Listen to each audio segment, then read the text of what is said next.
Donc bienvenue à toi pour cette nouvelle vidéo dédiée au signe du Bélier et à la relation amoureuse. Donc pour commencer cette vidéo, j'ai présenté comme 3 qualités, 3 forces qui sont importantes pour ce signe dans la relation. Alors la première qualité, c'est le courage.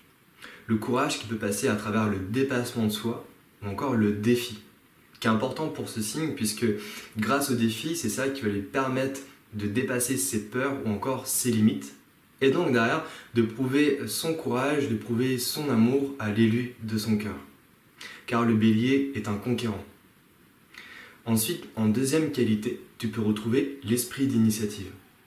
Ce qui revient en fait à apporter des idées, à apporter comme une force décisionnaire dans la relation pour aider la relation à passer un cap.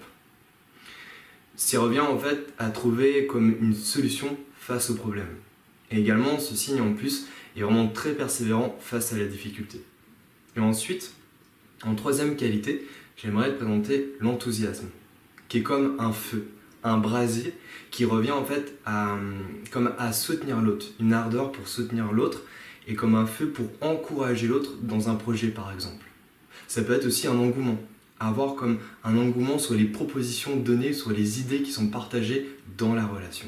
Alors maintenant que je t'ai présenté ces 3 qualités, ces 3 forces, eh bien, quel est le principal défi pour ce signe dans la relation? Eh bien, j'aimerais revenir par rapport à cet aspect de conquérir. Donc, en fait, je m'explique.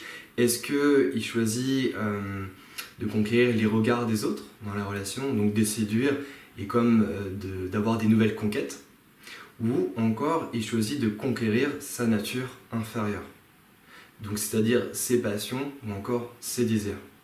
Donc ce que j'évoque là, c'est un des principaux défis pour ce signe, qui est le fait de maîtriser sa volonté.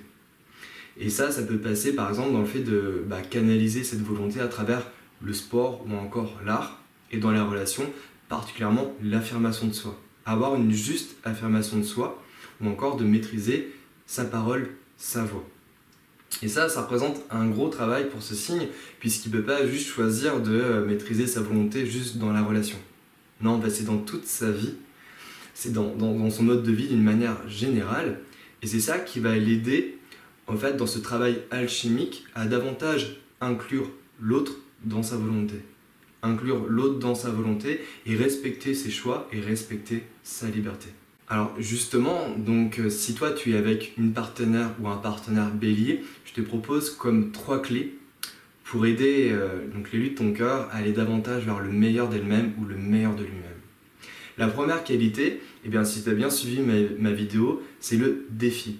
Proposer des défis pour l'aider à aller vers sa quête d'identité. Ensuite, tu peux retrouver le fait d'échanger sur la liberté, puisque la liberté est très importante pour ce signe. Donc derrière, c'est quoi pour toi la liberté? C'est quoi pour moi la liberté? Quel comportement on peut changer ou quelle action on peut mettre en place pour davantage vivre ce grand idéal? Et enfin, la troisième clé, ça pourrait être de créer un code amoureux. Un code amoureux qui permet pour ce signe en fait, de davantage saisir l'identité de la relation et donc de se battre pour la relation, de se battre pour plus grand que soi, de s'approprier en fait, la relation en elle-même. Alors pour terminer cette vidéo, je propose comme un message pour ce signe, car le Bélier, comme tu l'auras compris, au fait, il porte en lui un esprit de combattant, et à la fois, il faut voir que la relation en elle-même, la relation est certainement un domaine, ou le domaine le plus évolutif. Le plus évolutif, où on peut vraiment prendre conscience de soi, et aussi prendre conscience de ses parts sombres. Et à partir de là, à travers ce combat, à travers cette transformation, c'est ce qui permet donc de grandir en liberté. Voilà, donc j'espère que j'ai pu t'apporter des clés par rapport à ce signe. Et moi, je te donne rendez-vous le mois prochain pour le signe du Taureau.